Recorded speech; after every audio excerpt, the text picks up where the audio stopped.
Down to the final fence, it is Galopin from Fast or Slow, who's not going away. On the far side is Conflated. The final fence is Galopin, a mistake by Conflated, and it's gone at the last again. Galopin looks to have the measure of Fast or Slow as he's about to avenge defeats inflicted by his great rival. It's Galopin who lights up another Dublin race. Kargese from Stormheart on the outside of Mashburn, then Calicontius tried to come again ahead of Bunting, but it's Kargese driven out by 2 lengths as they run up towards the finish. It is Kargese, a perfect opening to the show for Danny and Willie. Is Dinoblue, this progressive mare, into the last and safely over. From second place, Gentlemansgame, just coming to it, a remote third. Dynamo, who's taken a fall and heading that third position is San Juan, but it is Dinoblue extending her winning run in the Paddy's Rewards Club Grade 1 chase for Mark Walsh. And it's Botson back with Botson Racing, and it is the final day of the Cheltenham Festival. Can't believe it's already gone this quickly. Day 4, it's Gold Cup day. Quick look back on the results yesterday. A few places and a winner. With Shaken Up Harry. Facile Vega needs to go back hurdling clearly. My goodness, I think against that field, if he stays a trip 2 mile 4, it's count the distance. It's, you know, how many furlongs is he going to win by, because he should be absolutely romping home against Grey Dawning and Ginny's Destiny. Clearly didn't see the trip, and yeah, disappointing in that one. I know the way you're thinking in the last, in the Keir Muir, that was an absolute plot job. You could see the JP money. I think it was stone heavy out last, you know, a mile into the race, and it was still like 3.5 on the machine. I just couldn't believe my eyes. But yeah, that bolted up, duly obliged.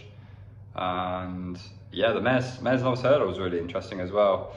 I was surprised that Golden Ace got up there to win in the end. You've got to be feeling for Dysart Enos, because there was bumper form and Dysart Enos beat the eventual winner by 9 lengths in a bumper. So you got to be feeling a bit sorry for the owners and connections anyway for sadly pulling out there, because if you're using collateral form there, Dysart Enos should have absolutely bolted up. But anyway, on to today. I can't wait to bet on today's racing. I think it's going to be very difficult to find many winners here, but I'll try my best.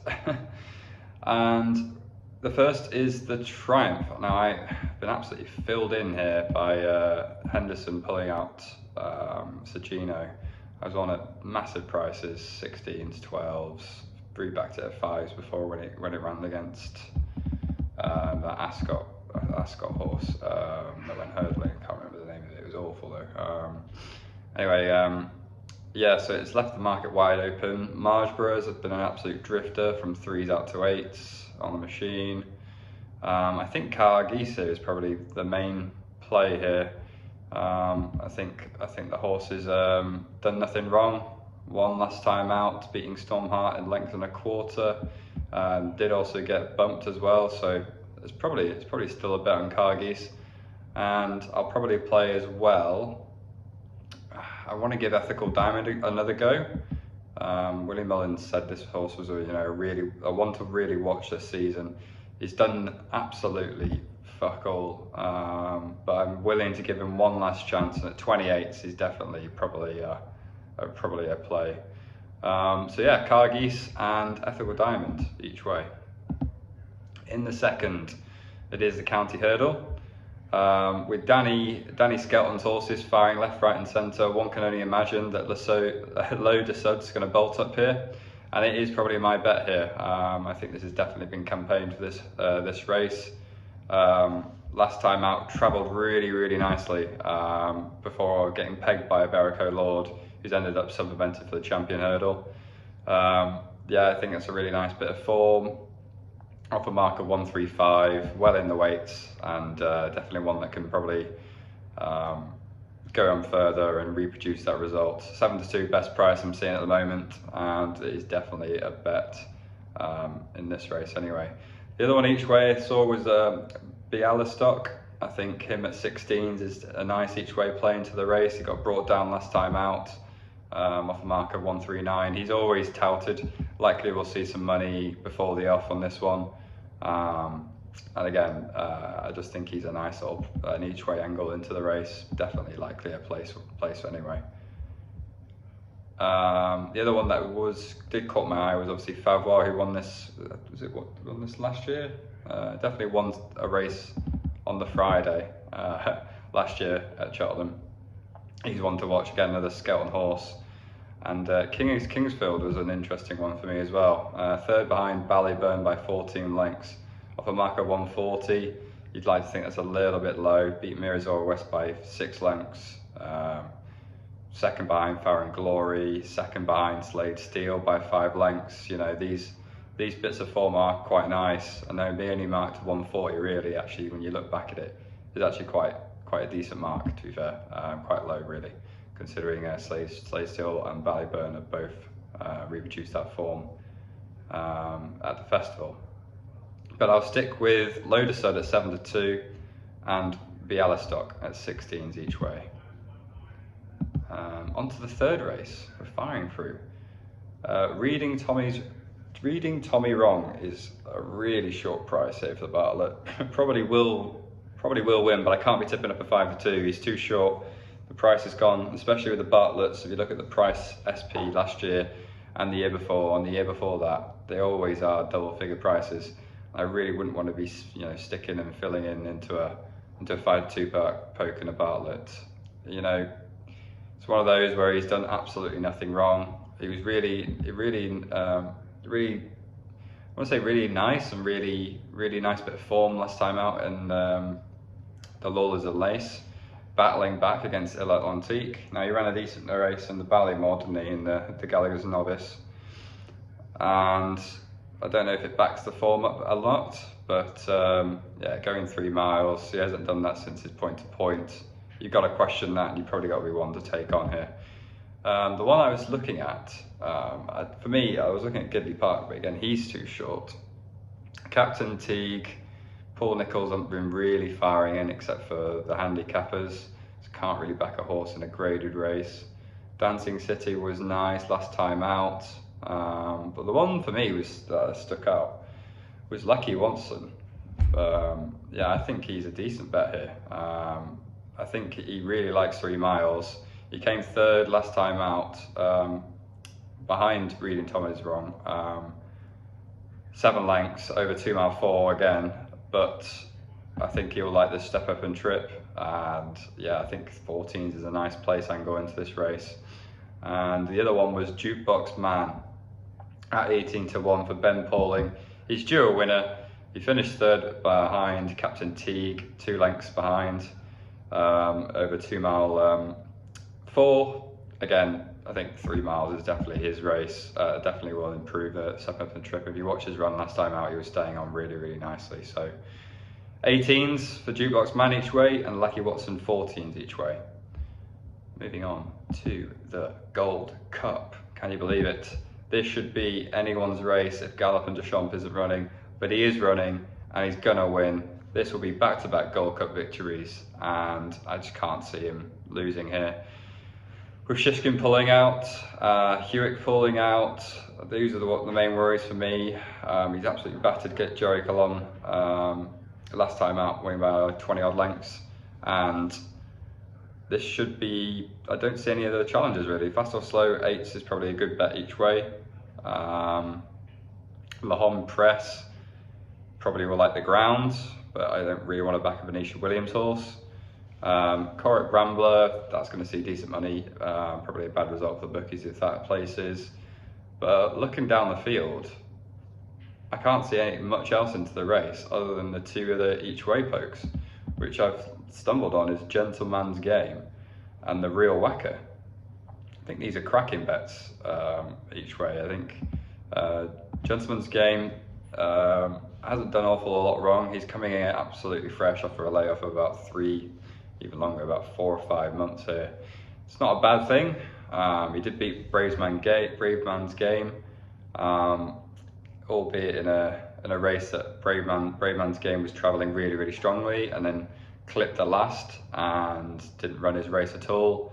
But not seeing him for a long while, he could have easily improved. This could be in the plan, just not to run him too much and come here fresh, and hopefully we can see if we can get a place at 28. The Real Wacker, I don't see why he's this price. 50s each way, it does seem nice. He obviously won the Brown Advisory, beating Jerry Colomb. And yeah, I just think 50s each way. Obviously, he hasn't really improved this year. He hasn't really sort of repeated that form coming into this year. Maybe that's just because the whole plan was to just win the Browns and then just see what happens this year. But I think 50s in a market where the ground's going to be all over the shop. It was raining last night. Some of these horses won't really act on the ground. Jerry Colomb, Nasalam, Monkfish won't act on this. Corrick Rambler probably won't like it. So yeah, chancing 50s for a place seems pretty nice. And same with Gentlemansgame. I mean, 28 seems nice as well. So I'll be having 3 bets on this. Probably a nice nap on Galopin de Champs. I've already backed him anti-post at 5-2. Thought that was an absolute bargain of a price, and he's obviously back into evens now. But yeah, I think he's just a likely race winner. I think he goes back to back here, and he was really impressive last time out. And then a few little small each way pokes on Gentlemansgame and Real Wacker, 28s and 50s respectively. Moving to the 410, it's the Hunter's Chase. Now, this is an absolute mess of a race. Usually, it's one of those that you just don't have enough form reading into. Point to points are really difficult to find out where the best run races are. It's hard to work out the collateral form as well, especially with last year with Premier Magic. Yeah, I think he's probably a bet again this year, 8-1. Same sort of form coming into the race as last year. 3 wins again, and he is 11, but I think he probably gives you a good race anyway. An 8-1 to back up his previous run last year seems nice. And the other one I ended up on was, where's he gone? Oh yeah, Sine, Nomine, 8-year-old runner, John Dawson on board. I think he'll definitely run nice. He won by 15 lengths last time out, and yeah, I think 9-1 is probably a little bit too big. And moving on to the penultimate race, it's the Mare's Chase. Been an absolute market mover here for Limerick Lace. Can't understand why. It's probably JP's money, but she's just too short, isn't she? Really, I did somewhat fancy her, but I can't be backing any person. I can't see any person backing 6-4 really. But the money says a lot of things, and people see, oh, this was 4-1 yesterday, now 6-4. Got to back it, and yeah, I just can't be having it at that price. I think Dinoblue is still the best bet in this race at 9-4. The move isn't putting me off. It really isn't putting me off. But I just think 9-4 for a horse that's done nothing wrong, only finished second behind El Fabiolo by 8 lengths, bolted up against Gentle Than Me, beat Phil Dorr. Like, those are cracking pieces of form, and you look at the race and you've got to look at everybody else and you think, well, I don't see them coming anywhere near this, well, especially the form-wise. She's the best horse in the race. She's rated 160. Limerick Lace is rated 147, and she's 6-4. I mean, it's just absolute bonkers. And yeah, I wouldn't be touching her at all. The other one I thought was nice each way going into the race was Instit for again Willie Mullins and Danny Mullins on board. Just thought it was a nice little way into the market. Yeah, I just think it's just a nice each way bet. Obviously, got absolutely hammered last time out by Allegory Devassi over 2 miles. I think 2 mile 4 was definitely her trip. And if she did bounce back to her third last run, where she finished 2 lengths behind Allegory Devassi, then that's a nice piece of form, and 50s in each way is a decent bet. moving on to the last race of the year, and I can't believe it's the last race of the year. It's just gone so quickly. Realistically, it's been a crap festival, but hopefully next year the British can get some more firing home, because it's just been a very boring Irish Willie Mullins sort of festival. Not much that we can really do. Henderson pulled out all of his horses, but we move, I guess. So we move. Yeah, it's the Martin Pipe. Iroko won this last year for JP, and I think another JP horse is going to win here, and I think it's Waterford Whispers. Marked way too low, 133, ran off a mark of 123 last time out, came second and got put up £10 for that run. That should tell you a lot of things. Still well in the weights in my opinion, and for De Bruyne, I think this is a really nice, really nice horse to enter in the handicap here. Definitely way too low, and likely will just come around the bend, minimum finishes third or above. And the other one I looked into was What's Up Darling, Gordon Elliott horse. Hasn't run at 2 mile, haven't run at 2 mile 4 previously. Getting Upton trip after running 2 miles this year's campaign. It'd be interesting to see how he runs, but I definitely think the step up trip it will suit. Lantry Lady came second behind Lantry Lady by 10 lengths in a Group 3. Came 7 lengths behind Farron Gourley, 5th in the penultimate race in a Group 1. Off a mark of 137, it's a nice bit of mark and a bit of stone and weight to work around here. And stepping up to trip in an unknown likely will suit. Off a mark of 137, it's probably definitely a bet. You can get him at 10s best price at the time of recording. Waterford Whispers 3s at the time of recording as well. And there we go, guys. That will cap off the end of the 2024 Cheltenham Festival. Hopefully we can end the whole festival up in the green. That will require probably maybe 1 or 2 decent each way pokes getting home. And yeah, let's just hope to end in the green and be a profitable weekend. Well, profitable week at a minimum would be nice, especially after that first day. And yeah, good luck, guys. Have a good festival, have a good last day. Wish you best in the Gold Cup, and I'll see you again next year for the same thing. Bye for now.